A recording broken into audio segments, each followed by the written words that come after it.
Lorsque l'on parle de modélisation polygonale, c'est le fait d'utiliser des outils de modification du maillage, c'est-à-dire de transformation ou de rajout d'arêtes, de sommets ou de faces sur le maillage qui compose ton objet. L'edit mesh et l'edit poly sont très ressemblants, ont la même utilisation en soi, à un ou détail près, que sont l'algorithme, l'edit mesh étant plus léger que l'edit poly, mais l'edit poly ayant plus d'outils de modification que l'edit mesh. Dans cette optique, tu vas d'abord appliquer un edit mesh à ta primitive. Pour cela, tu sélectionnes ton objet, tu viens dans Modify, dans le modifier list, avec la touche E, tu vas accéder aux edits et à l'edit mesh. Dans l'edit mesh, la première chose que tu vas voir, c'est les sélections, ou plutôt les sous-sélections, puisque c'est le fait de rentrer dans les points, les arêtes, les faces, les polygones ou les éléments, afin de les modifier. Par exemple, si tu passes en arête, que tu tournes un peu ton objet, tu peux même te mettre en vue de face ou de côté pour être parfaitement aligné. Tu peux sélectionner les points de chaque extrémité par un rectangle de sélection et les déplacer sur l'axe de la hauteur. Tu peux réitérer l'opération sur les points ici présents afin de créer une courbure à ton objet. Tu pourras ainsi appliquer des transformations de déplacement, de rotation ou encore de mise à l'échelle.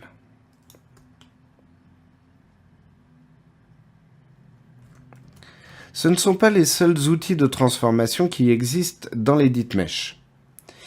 Tu as aussi un menu qui s'appelle Edit Geometry, dans lequel tu vas pouvoir trouver des outils pour couper tes faces, par exemple, afin de créer des nouvelles arêtes que tu pourras donc modifier. Tu pourras aussi utiliser, par exemple, l'outil Extrude sur les faces, afin de créer des nouveaux polygones à ton objet. Ou encore Bevel pour créer un biseau sur les nouvelles intersections, ici, de tes faces. L'Edit Poly fonctionne passablement de la même manière, à un détail près jusqu'à récemment, qui est celui d'agir sur les arêtes invisibles ici, qui composent les faces. Donc, pour rappel, une face, c'est donc une paroi composée de 3 sommets, alors qu'un polygone, c'est une paroi composée de 4 sommets. Ceci est une règle à toujours suivre. Tu ne peux pas avoir de paroi qui a plus de 4 sommets, autrement tu risques d'avoir des problèmes d'import, d'export ou encore avec certains modificateurs. Donc, quand tu rajoutes des arêtes, des points, fais toujours attention de rester dans des configurations à 3 sommets ou à 4 sommets. Ici, dans l'Edit Mesh, ce qui va intervenir justement, c'est ces diagonales ici qui composent notre face. Lorsque tu appliques une transformation un peu particulière, par exemple ici, je vais tirer mon axe X afin d'avoir une sorte de cassure sur cette face-là. Cette cassure est composée des deux faces et donc de l'arête. Si cette cassure ne me convenait pas, si je voulais que la diagonale soit plutôt dans cette orientation pour avoir la cassure comme ici présente, il faudrait que je puisse modifier cette arête. Et là, il n'y a que l'Edit Mesh qui le permettait ces quelques dernières années. En passant en mode arête, en faisant en sorte de voir les arêtes cachées.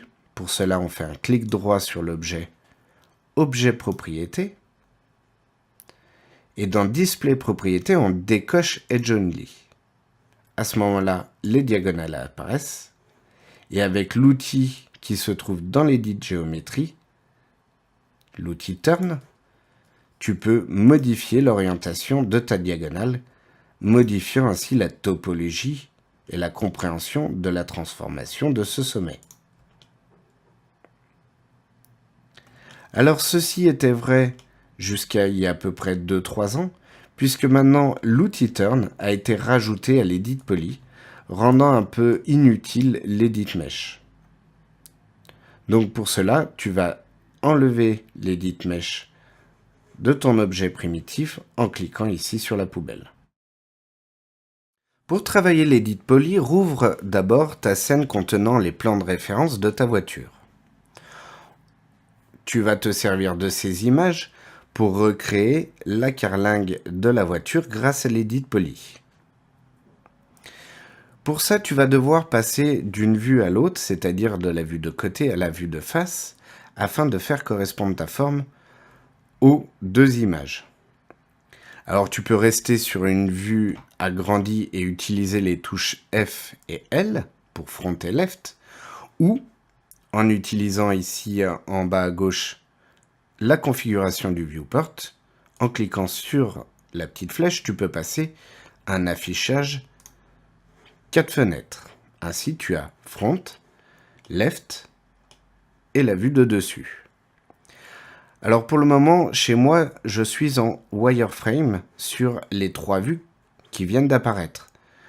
Pour modifier, petit rappel, tu as la touche F3 pour faire apparaître les shaders, c'est-à-dire les surfaces, ou encore F4 pour faire apparaître en plus les arêtes. Personnellement, je travaille souvent en F4 afin de visualiser mes points et mes arêtes lors de la modélisation. Une fois que tu es prêt, tu vas venir dans l'onglet Create afin de prendre une box. Tu vas te mettre dans ta vue de côté et tu vas créer ta box au niveau ici du trait rouge jusqu'à la carlingue. Une fois que tu es arrivé au bout, tu relâches. Tu peux créer alors la profondeur. Tu peux visualiser à peu près sur ta vue de front ici, si tu es à la bonne profondeur ou non. Si par hasard tu travailles avec une grande vue, tu ne pourras pas régler tout de suite la profondeur ajustée, ce n'est pas grave, tu valides et tu reviendras modifier ultérieurement la profondeur. C'est d'ailleurs ce que je vais faire tout de suite en me rapprochant, en regardant si ici je suis bien ajusté et si au besoin je ne suis mal ajusté, je retourne dans mon onglet Modify et je change le Height pour mettre la bonne profondeur. Dans cet exercice, tu n'auras pas besoin de maillage en plus dès le point de départ. Donc, tu peux aussi régler le nombre de segments sur 1 afin de n'avoir aucune arête interne. Une fois que tu es en position, tu peux venir dans l'onglet Modify dans le modifier liste avec la touche E pour appliquer l'Edit Poly. Une fois dans l'Edit Poly, tu peux voir que cela ressemble beaucoup à l'Edit Mesh avec d'abord un sous-menu de sélection que tu peux retrouver aussi ici en cliquant sur la flèche et en développant le menu de l'Edit Poly. Tu vas rentrer dans le sous-menu de points et tu vas sélectionner les points ici dans l'angle par un rectangle de sélection que tu vas ensuite déplacer. Alors attention quand tu fais tes sélections de bien faire un rectangle de sélection et non juste un clic. Autrement, tu ne vas pas sélectionner l'intégralité des 2 points qui sont devant et derrière, mais un seul des 2 points. Or, quand tu es de côté avec un rectangle de sélection, tu es sûr de sélectionner les 2 points de l'avant et de l'arrière de ton cube. Donc tu sélectionnes par un rectangle de sélection et avec le déplacement, donc touche W ou l'icône ici Select and Move, tu vas déplacer sur l'axe des X afin de faire correspondre la face ici avec ton image. Tu peux effectuer la même opération sur l'avant afin que la face de devant corresponde à l'orientation ici de notre carlingue. Tu n'es pas obligé de le faire coller pile puisqu'il y a un bout de métal qui passera par-dessus. Une fois que tu as travaillé ta vue de côté, tu repasses en vue de face afin de modifier les points aussi pour qu'ils correspondent pile à ton image. Or ici, on a un petit problème, c'est que l'avant devrait se terminer au niveau du trait noir. Or, pour placer cette arête ici, donc tu vois que je passe en sous-sélection d'arête, je sélectionne cette arête, et pour la placer, je peux avoir un problème puisque mon objet cache mon image. Pour éviter cela, tu peux modifier l'opacité de ton objet en faisant un clic droit dessus, objet propriété, et dans Rendering Control ici, tu peux diminuer la visibilité à 0,5. Si par hasard tu n'as pas accès à ce réglage, c'est possible que tu sois ici en By Layer. Donc coche d'abord By Layer, puis modifie la visibilité. Ensuite fais OK, et tu vas avoir donc une transparence à ton objet, ce qui te permettra de voir l'image derrière et de placer correctement tes éléments.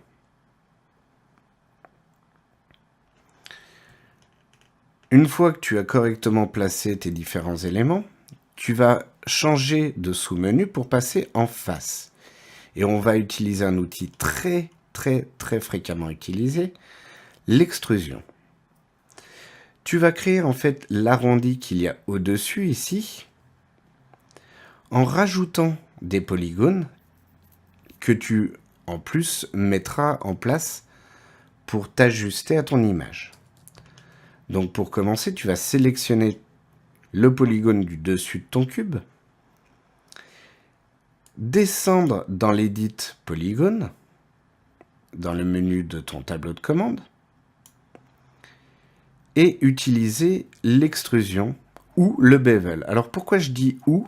Parce qu'en fait, l'extrusion, c'est juste le fait de créer de nouvelles faces à partir de l'extrusion de celle-ci, alors que le bevel combine l'extrusion avec le biseau, ce que je trouve personnellement très pratique.